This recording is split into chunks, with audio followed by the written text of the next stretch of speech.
think there's any, this is just sidetracking actually, do you think there's any, do you get any enmity from sort of people contacting others who haven't done as well? Because like you say, they're very unlucky bands, there's stuff. Yeah, I mean, unlucky in a way. Do you think that people must turn around and think, you know, oh gosh, you know, why have they done so well, you know, when we... Well, yeah, I suppose people, I mean, it's just like, I mean, I used to do it. You know, why is he going to pass that's right, and things like that, you know. What about the, your other involvements, the band mentioned? What involves it? Well, see, the reason I got involved with them was... I've been reviewing. Yeah, well, the reason I got involved with them was that their bass player used to be in the Stockholm Monsters. Oh, yeah. When he started his band, he said to me, you know, well, we want to play live, you fancy doing the sound? So I said, yeah. And he said, do you want to do a demo? Yeah. He said, do you want to help us out? I said, yeah. How much time does it take? It takes a lot of time, unfortunately. Yeah. I mean, I've got... That must be difficult for you, especially. You know? Well, it is difficult for me because I want to do it. I'm doing I'm supposed to be doing an LP with a guy called Mike King, who's like a singer-songwriter from Liverpool, but he's really good. He does all synths and drums, but he's like, it's really nice, like Cabaret Hunter, Dead Nordic, it's great. Oh, good, yeah. And I really want to do that one, but I just can't at the time. Mike King. He's really good. I'll try and send you a tape. Yeah, I'll get in touch with Rob anyway, see, I want to do an LP with him.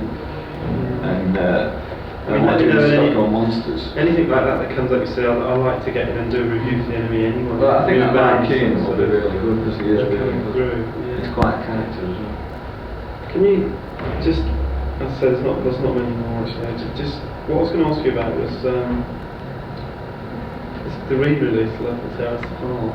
It hasn't been re-released. Sorry? It hasn't been re-released. She said that to me. She says, well, why did you re-release it? I didn't think it had, because I'll tell you what happened, because I had a friend went down the warehouse and he spotted when I said it's been re-released, and he said no. And then because they suddenly became available, people were seeing them around. None of the Joy Division records have ever been deleted. None of them have ever been re-released. The only thing that puts us up is that Scott, who's the guy at Rough Trade who sells them, occasionally puts press releases out of it, which we don't know about. Yeah. Right, which is what has really pissed me off about that. Lamont, when they reviewed Love the Terrace Apart again, I think put a press release. I wouldn't do that. Right. Anyone with any brains would know that. I mean, you don't spend half your life doing one crazy, sleeve and then sticking a bleeding shitty press release. Right, yeah. I mean, that was Scott's way of trying to help us, which is very nice. Didn't work out. Yeah. Well, it did work out. Well, yeah, got in the charts. You know, he's really that. happy he sold loads of Double Tears Apart. I mean, you know, but not necessarily. I'm not bothered because I still think it's a great song. I don't think getting back in the charts again makes it any better. Yeah. It's still great. Yeah. Always will. There's just two questions actually. I'd just like to say, what about this Mark Johnston biography? I've got a copy actually. Okay. Yeah, I meant to send Rob actually, because he said he hasn't got a full copy. No. The one I've got's full. Well, I mean, I don't mind. It's the same about bootlegs, isn't it? Yeah. If you want to. So I read it, you know, and, so I was going to do like a book review of it, and I was a bit sort of, It's alright, it's a nice bloke, a bit mad sometimes. He does tend to be a bit obsessive. He's relaxed. I don't know, man.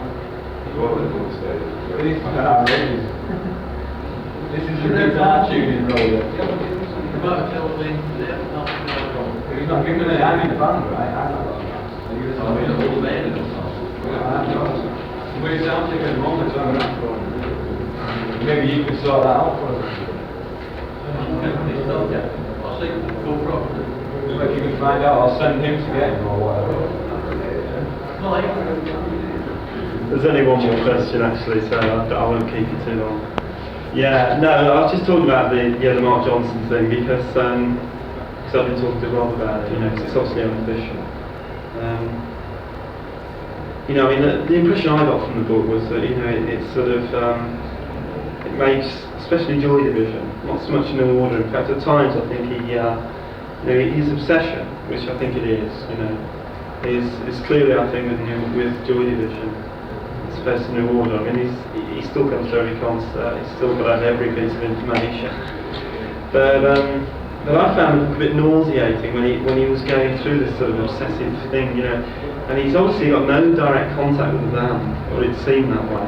Well, he did try it, but everything's linked with sort of other people's statements, you know. It's a bit tiresome. Yeah, you know, everything starts off with like ifs and buts, you know, ands, you know, so-and-so said this, and then it... I mean, he does know a lot, and he's providing a service that I think a lot of people will be glad of. I bought one last week. I really enjoyed it. So I mean, it's the same thing. Finally then, talked about the bands you're obviously involved in, which is sort of going to be a future thing for you. But what future plans have you got for sort of New Order? I mean, I would imagine you're going to say just carry on. Sort of. Well, we tend to plan very, very little. Do you think can you see New Order lasting? I mean, regardless of your talent, you know, and your artistic ability, but do you foresee it in the back of your mind as lasting for a long time, or would you? To be honest, I don't know. I've never really thought. I mean, you know, it just goes on. You know. So, especially with you doing your running with you know, the bands, like obviously. Well, yeah, but I mean, I always have to. I mean, like a lot lately, I've had to step back and say to them, well, you know, I can't, especially the live work. I can't do it because we're practicing, which was a bit of a tear. I really like doing it. Do you think that sort of, with regard to New Order, you know, you've got a reputation. It's arguable, it's debatable, of doing short sets and no encores. Now, you know, you've mentioned in the past that you do this because it's boring to play longer and to do encore. Would you say that's... I mean, I agree with that. I personally don't like doing encore. No. If you've done a great set, I mean, like I've seen some really great sets by loads of different bands, right? And they come back on, they play an encore, and it's like when you have sex, right? You come, and you just want to lie back and relish it. You don't want to, you know. They just try and do the end bit because you never seem to capture it. You know? I don't think. Obviously, we all go on and play ceremony. Because that's, you know, they love it. That's what they expect. But it's nice. I mean, like the point of doing a set, right, is to put your numbers together so that they work well together. And if you like, you know, people can like listen to the start and you can play your quiet and your new stuff or whatever, and then you just put your ending. I mean, I don't understand you, but they're sticking it on the end, right? I hadn't actually thought about that, but that's from your point of view and the audience's point of view. You know, I'm just conditioned into going to concerts. You know, we have played them. We do play them. This though, I had to play with them. Promote it. Fucking made us. They're going to riot every night. We're going to do it on. It's fascinating. Can I turn from the live thing to the record thing, and more up to date, the current output, you know, Bankruption Lines, for instance. Are you satisfied with how it's progressing at the moment? I mention this because a lot of things filtered through saying that you thought Movement wasn't a good album. Movement wasn't a good production. It was a good production. Because I mean that's what puzzled me. Every song they write, I think, is good. Very good. So otherwise, it wouldn't write. You weren't happy with the production? That was the only thing we got maybe. I just thought it was very weak, whereas all the songs... Certainly on this album, the production is a lot better. That's what puzzled me, you see. I mean, it's like... Well, I mean, it's like, having a producer is... I mean, like, I don't think that we were very fair with Martin, anyway. Like, we said, right, you know, you come along, you produce it. And then when you got there to produce it, we said, no, we don't like that. I mean, there's not much point in asking him to produce if you're just going to sit there, barking in his ear. I mean, obviously, Movement is his interpretation of how we sounded. Or how he thought we should sound, and a lot of people liked it. I mean, I don't think Unknown Pleasures was a great production myself. But I can see what he was getting at. He tried to make it, like we were like, you know, straight ahead, head down boogie. And he tried to sort of broaden our horizons, which we didn't appreciate at the time. Now, I appreciate it. Now that I've started producing myself. Do you look back at that album and think, you know, that you can see from the production point of view where it was going, if you like? Well, I could see what Martin was trying to get us to do, which was very interesting, because I couldn't see it at the time. I mean, I could do nothing but thank him for it, which was really good. The direction that he gave us to go in, I think, has influenced our music, there's no doubt about it. it's worked out very well. You say it's influenced you, and it's influenced a lot of people, obviously. Now, you've been described, actually the girl that typed these out for me to put there, you've been described by a cloth-eared Italian as the most successful independent in the world. Cloth-eared Italian? Yeah, I don't know who it was. What do you feel about that? I mean, there is this big... being independent? Yeah, if you like, but I mean, the idea that you sell a lot of records, if you like, that you're independent, how much do you think these things matter, the independent thing? Other than the fact you don't work for, say, RCA and they come along and say you've got to make videos and advertising. They matter a lot shit to me. like that. Yeah. But other people, I mean, like, the thing about being independent, right, is it's great while you're selling records. When you're independent and you're not selling records, it's shit. Yeah, I can believe that. I mean, that is so, probably great. I'm not really the sort of person, I mean, obviously, I'm very grateful for being independent because it means you can do whatever you want. But I'd never call anybody for signing to a record company because that's just the way of the world. I mean, if you want a wage every week, you get a job. Yeah. Or you become self-employed. Luckily, I've been able to become self-employed and pull it off. Yeah. I mean, you know, if I couldn't be self-employed, then you go and get a job. It's the same thing. Yeah. I don't think that you shouldn't do it. What about your involvement then? If I was to do it, have you got any involvement with? I want to talk about the bands that you are helping. Well, just through you. What about the Hacienda? Have you got any involvement with the Hacienda? Well, yeah, we've got money invested in it. Yeah. I mean, we can't really have that much involvement because we're too busy, really. I mean, I'd like to, I really would like to, because I don't like putting money in something and not learning everything. I'd like to learn about it. Do you think that's more important to be putting money in and getting something out that benefits you, like you say, from a learning point of view? Rather than just putting the money in and getting going, I've got to get this amount of back. Well, I mean, to me it's important to learn everything. I mean, the reason that I do live sound, and I know I'm as good as any of the roadies or whatever, so I can probably do our gig better, because I know it better. And produce and things like this, because I'd like to be able to do everything. So I know more about it. That's my only. I'd like to do it so I can do it. I mean, obviously from the point of view, like our chief roadie is taking heavy goods because we're going to need an Arctic, so I'm doing it with him. That's just because I like driving. So I mean, you just learn. There's only a couple more. You're not alright. There's only a couple more. Please, sorry about this. Don't worry. Right, well, what about bands that you have had an involvement with? Have you got, I thought there was any, concept? Well, no, look, the first band I ever got involved with, right, which is exactly the same way as mine, and they learned with us, because I learned a lot with them, it was Stockholm Monsters. And I still work with Stockholm Monsters. And, like, they're very unlucky as a band, unfortunately. Yeah. We've had a lot of, I mean, like, they get to a point where they're really good. Yeah. I mean, I think the songs are really good. I really like them. I mean, they're doing an LP in January, which I think will be really good. But like, they have a lot of personnel problems, and they always get to the point where they always seem to like instead of taking the one step forward and two back. It's really, it's very frustrating. There's just one thing really, it's just enjoyment.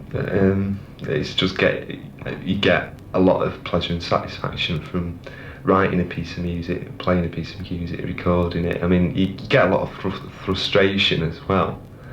It's just that ultimately it's an enjoyable and a satisfying experience, because it's like creating things. That's what I like doing. I mean, I couldn't really imagine doing anything else where you're working for somebody and you're just writing things down and doing something when you can't actually see like a purpose to it, a sense of purpose. Yeah. Do you still have a good relationship with Tony Wilson, I think? Don't go in the bath as much for him these days, Gillian. He stopped bathing with Tony. I don't know what this means. Well, he's got married, hasn't he? So it's a good job, really. It's not a good relationship. Yeah, well, yeah, we're still with Factory. We're still friends, yeah. Do you ever sort of sit down and analyse your success? No, I think that'd probably be fatal. Yes, it'd certainly be fatal. You would think about it too much. Probably end up in an asylum or something. No, I don't think about myself. I never cease to be amazed by it, but I don't try and analyse it. It's just a bit of a mystery. Why people buy our records and all that. Do you find the weight of your reputation a bit of a hindrance in the early times? What reputation? Yeah, well, exactly. Because the reputation exists outside us, really. Our reputation lies with other people. It's other people who've given us that reputation. Yeah, you've got to have a gimmick. No, you don't really think about it because it's not something of your own invention. I can't really comprehend what our reputation might be, to tell you the truth. That's another thing I can't understand. I don't think about it. Well, just the response from people that come to shows. Oh yeah, you think about that a lot when you're dodging the bottles, yeah.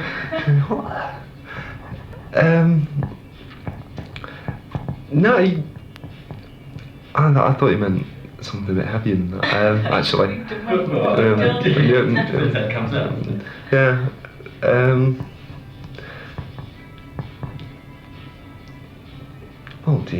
What do you think about it, Gillian? What people think of you? Just hope they enjoy it. If people who come to the gigs, you just hope they enjoy it and don't get in any trouble. They only throw empty cans, not full ones. But you don't feel that it restricts you. I mean, No, you can't allow it to restrict you, can you? Because you're in charge and you're responsible, sort of. You're playing the music, and they've got the choice of either enjoying it or not enjoying it. You know, you can't really say, well, would it be better if we did this one? You can't. Do you feel any empathy with any of your peers musically? Empathy with our peers. Julian, you're well up on empathy. Who have you thought empathy towards lately? No, funnily enough, no, I don't, because I don't really listen to much contemporary music. You don't even think about who they buy or.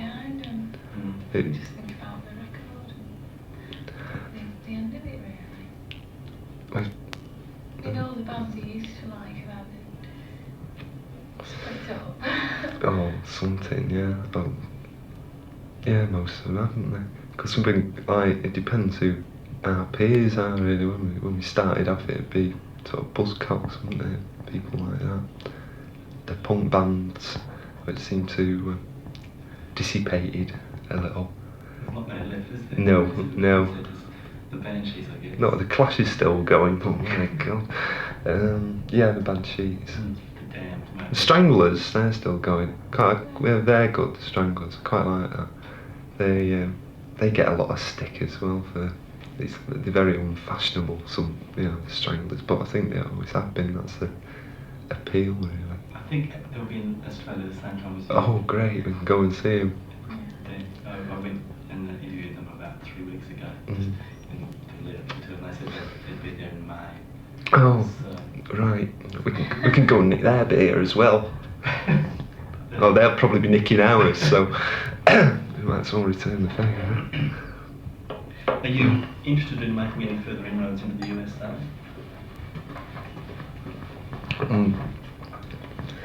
Inroads. The exploitation of the American record market, Julie, in 5 minutes. Right. Tell them about Quincy. Who? No, we've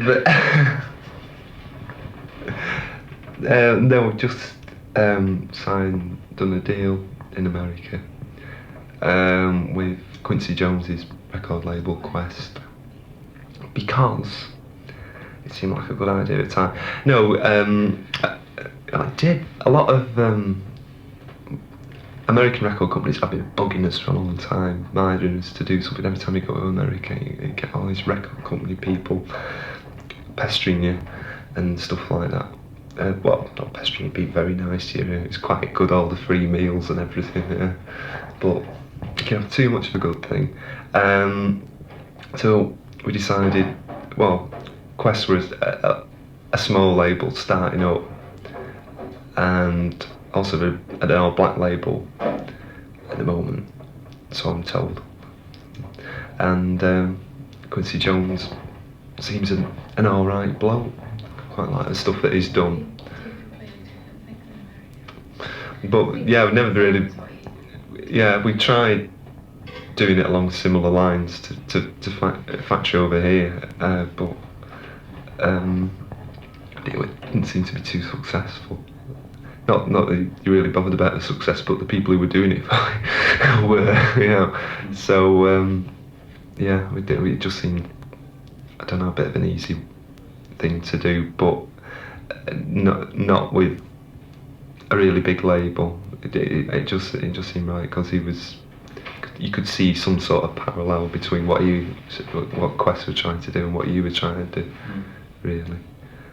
And yes, so we've done that.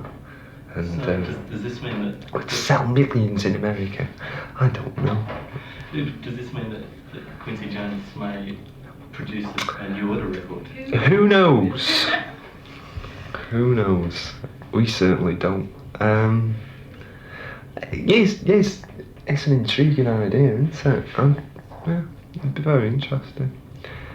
I mean, like I say, we don't really make plans, so just see what happens. We've never actually met him, really. Just things that you have to, really.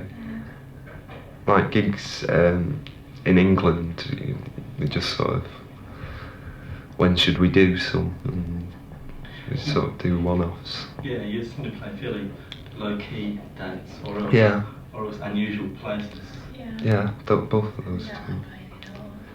We don't like the touring syndrome, really, because you just get, after so many gigs, it becomes a bit mechanical.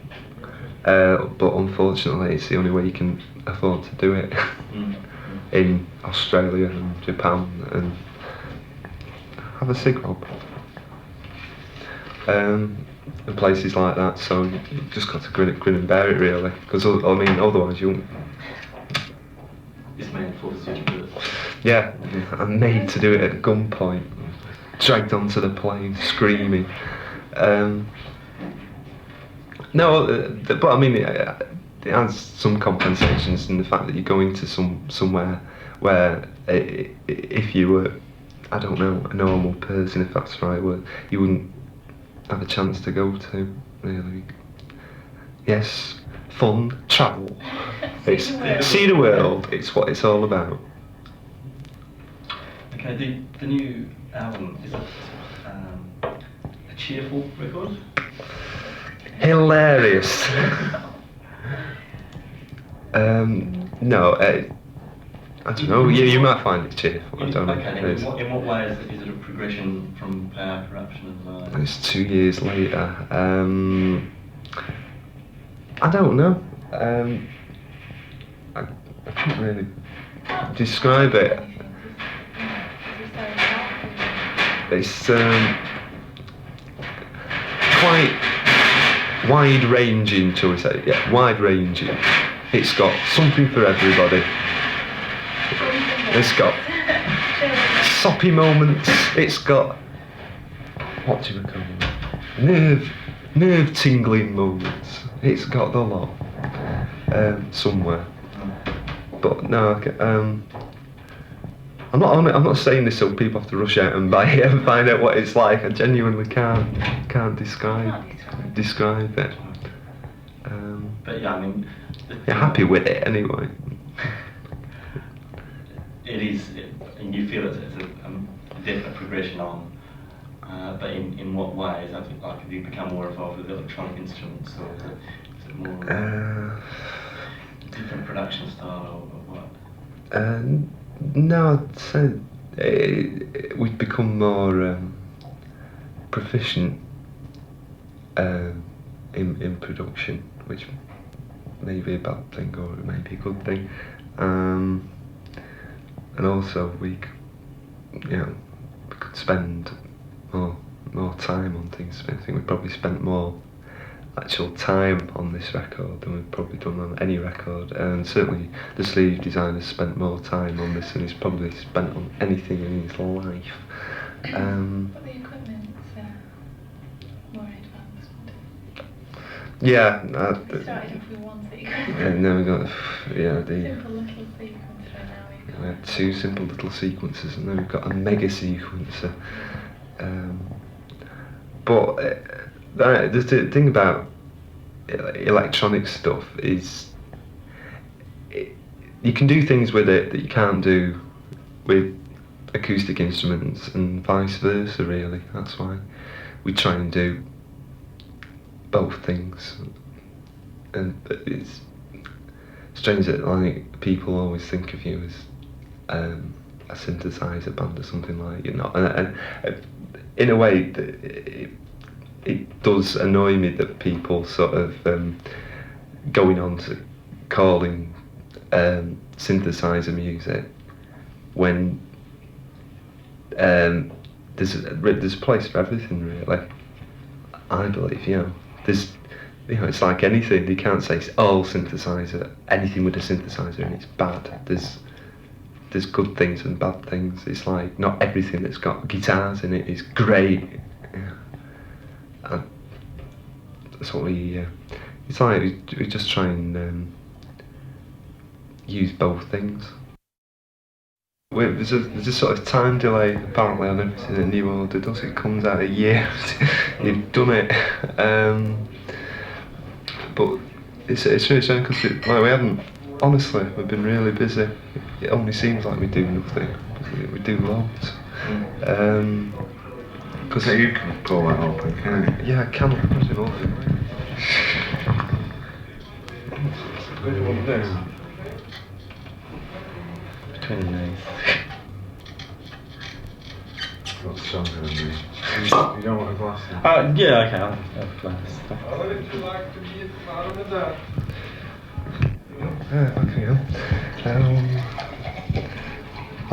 We had a holiday as well. We had a couple of weeks off. Everybody went on holiday for a bit. Some more successfully than others. Me and Jim had a quite unsuccessful attempt to get to Miami. Yeah, New York. We got stuck in New York. Don't go for an holiday in New York. It's not a good idea. There isn't any beaches there. What else have we done? No, there you go. It's probably come out. There you go. Come on, I'm sure we must have done something else. There was that play at home. Oh yeah, that's one of those things that I'm saying, because we did that actually before Thieves Cycles came out. Though it was actually shown after Thieves Cycles came out. It was. It's like almost a year. That was a year old. But it was shown on television. Really? Yeah. Well, how did that come about?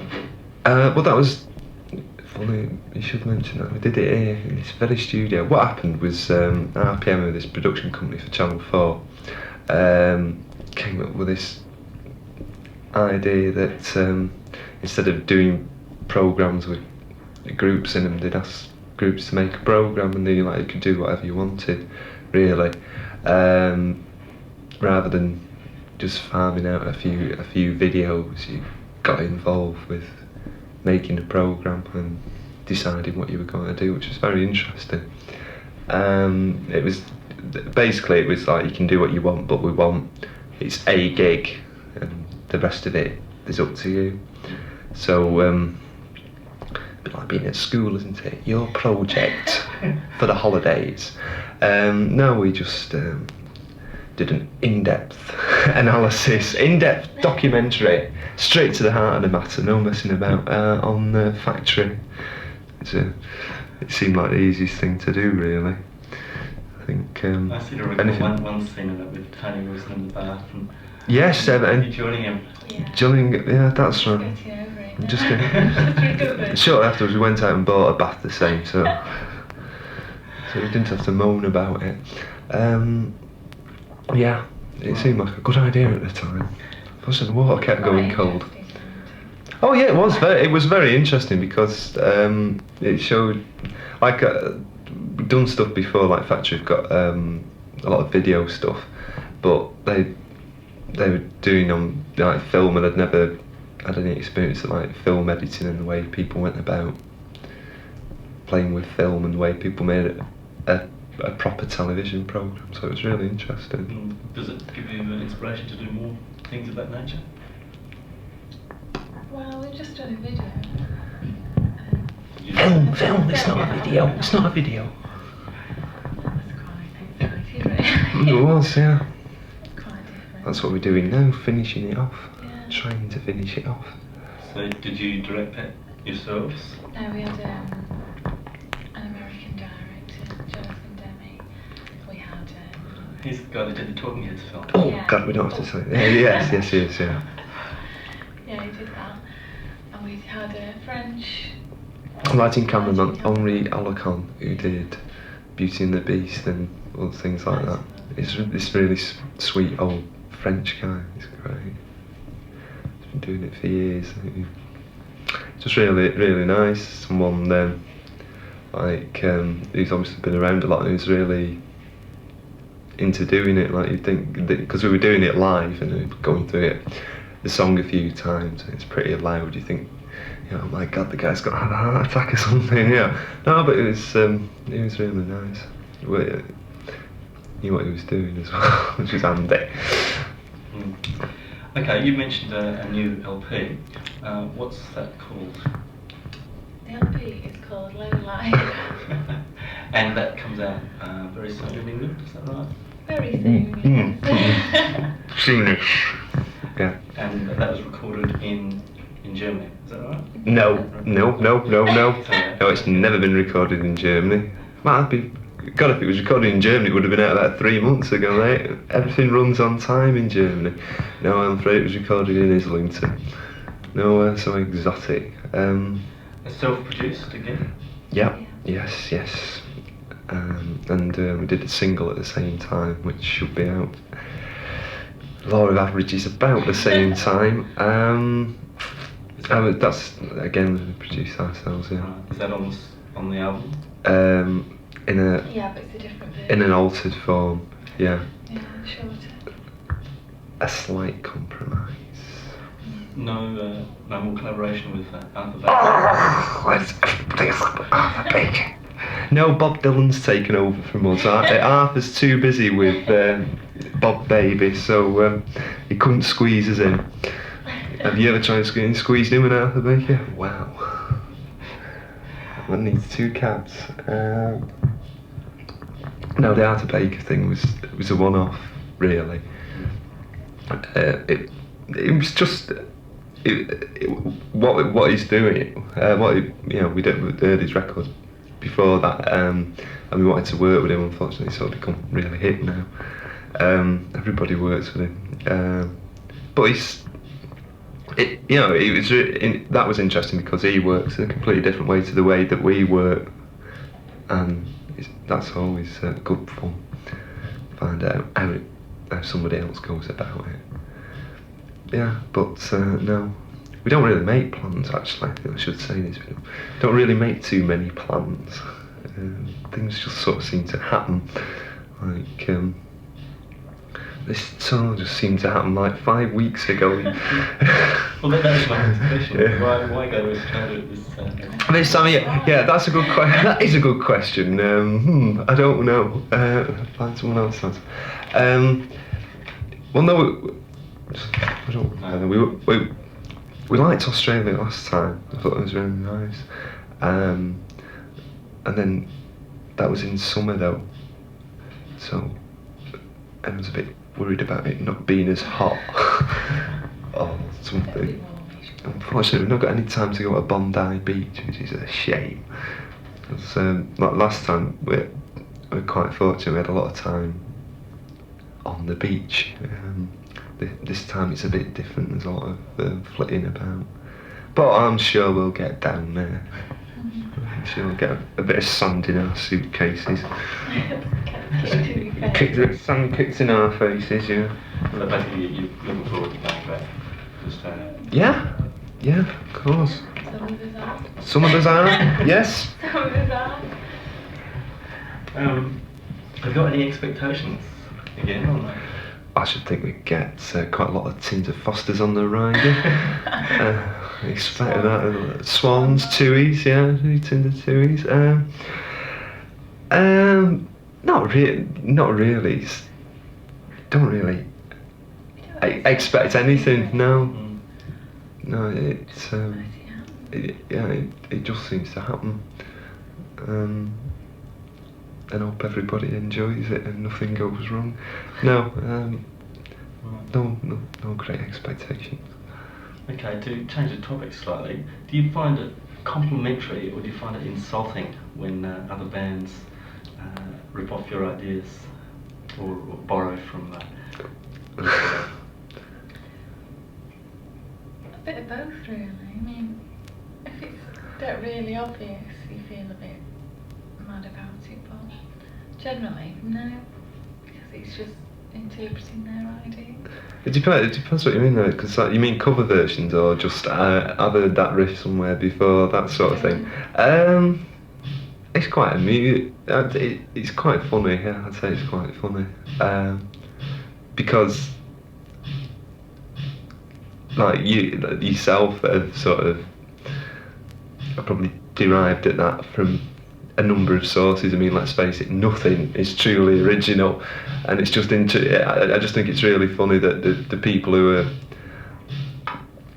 are doing, you know, say someone's ripping you off, they could have saved themselves the trouble and found out who you ripped off in the first place, you know, which would be much better and maybe a bit more original. But yeah, I just find it's a bit amusing. I like the cover versions. I like what people do in cover versions, because what happens is you've got a fixed idea in your head of how something should sound, and somebody else has got a different idea. It's interesting to see what other people make of your stuff. That's good fun. Yeah. Can I just close that door? Shut up, bloody drummer up!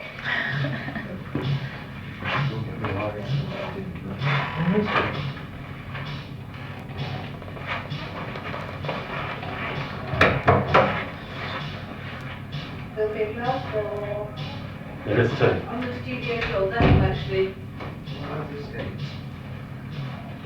Almost into injuries.